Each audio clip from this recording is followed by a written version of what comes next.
A priori, rien ne prédit la folie des cellules qui font les seins de la femme. Difficile aussi de préciser l'origine des cancers en général et celui du sein en particulier. Juste des facteurs de risque qui vont favoriser la survenue de cette pathologie chez certaines femmes. J'ai vu ma tante se plaindre souvent des douleurs au niveau de ses aisselles. Elle dit qu'elle ressent des ganglions, la présence de ganglions sous ses aisselles. Après un bilan, on a constaté la présence d'un nodule au niveau dans ses seins. On a demandé à ce qu'une ponction soit faite, ce qui est fait. Et à la fin, on a constaté que c'était une cellule cancéreuse. Ils ont décidé de lui faire une ablation du sein, mais le mari s'est opposé parce qu'avant qu'elle n'accepte d'aller à l'hôpital, ma tante a dit que la seule condition, c'est que le mari lui promette qu'arrivé là-bas, qu'on ne va pas la priver de ses seins. Donc, suite à cette promesse, le mari s'est dit qu'il ne peut pas donner l'autorisation pour qu'on lui fasse une ablation parce qu'à son réveil, ça peut avoir une influence psychologique sur sa personne. Donc du coup, elle est rentrée à la maison, elle était sous traitement, elle prenait des antibiotiques et autres.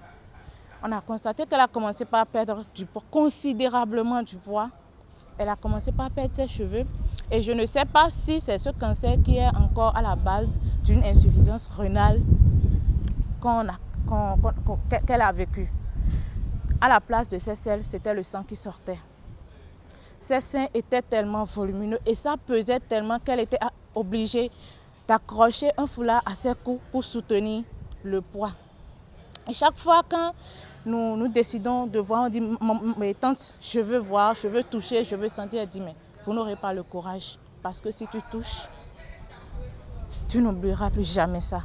Si le cancer du sein est une pathologie foudroyante, il peut être contrôlé et guéri. Mais ce qui met les femmes béninoises dans une situation plus difficile que d'autres femmes, c'est la découverte tardive du cancer du sein, plutôt indolore. Il a été montré par le Centre international de recherche sur le cancer que environ 1500 cas de cancer du sein ont été diagnostiqués au Bénin en 2018.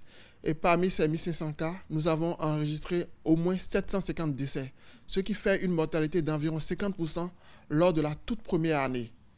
Et ceci est très alarmant lorsqu'on voit que dans les autres pays, les gens obtiennent des taux de guérison très élevés. 70% de nos femmes arrivent à un stade tardif au-delà de toute ressource thérapeutique. Et aussi, il y a les barrières socio-culturelles et économiques au traitement. Souvent, il y a les croyances religieuses et les croyances populaires qui veulent que les femmes ne viennent pas consulter lorsqu'elles sont malades. Et même lorsqu'elles viennent consulter, les traitements sont parfois très chers et l'accès aux soins et au diagnostic n'est pas toujours garanti, ce qui peut expliquer aussi cet excès de mortalité que nous avons dans notre pays. La palpation mensuelle des seins après les règles est un pilier essentiel du diagnostic précoce de la pathologie. Il faut aussi agir sur les facteurs de risque comme l'obésité, l'alcoolisme, le tabagisme, la sédentarité pour espérer prévenir le cancer du sein.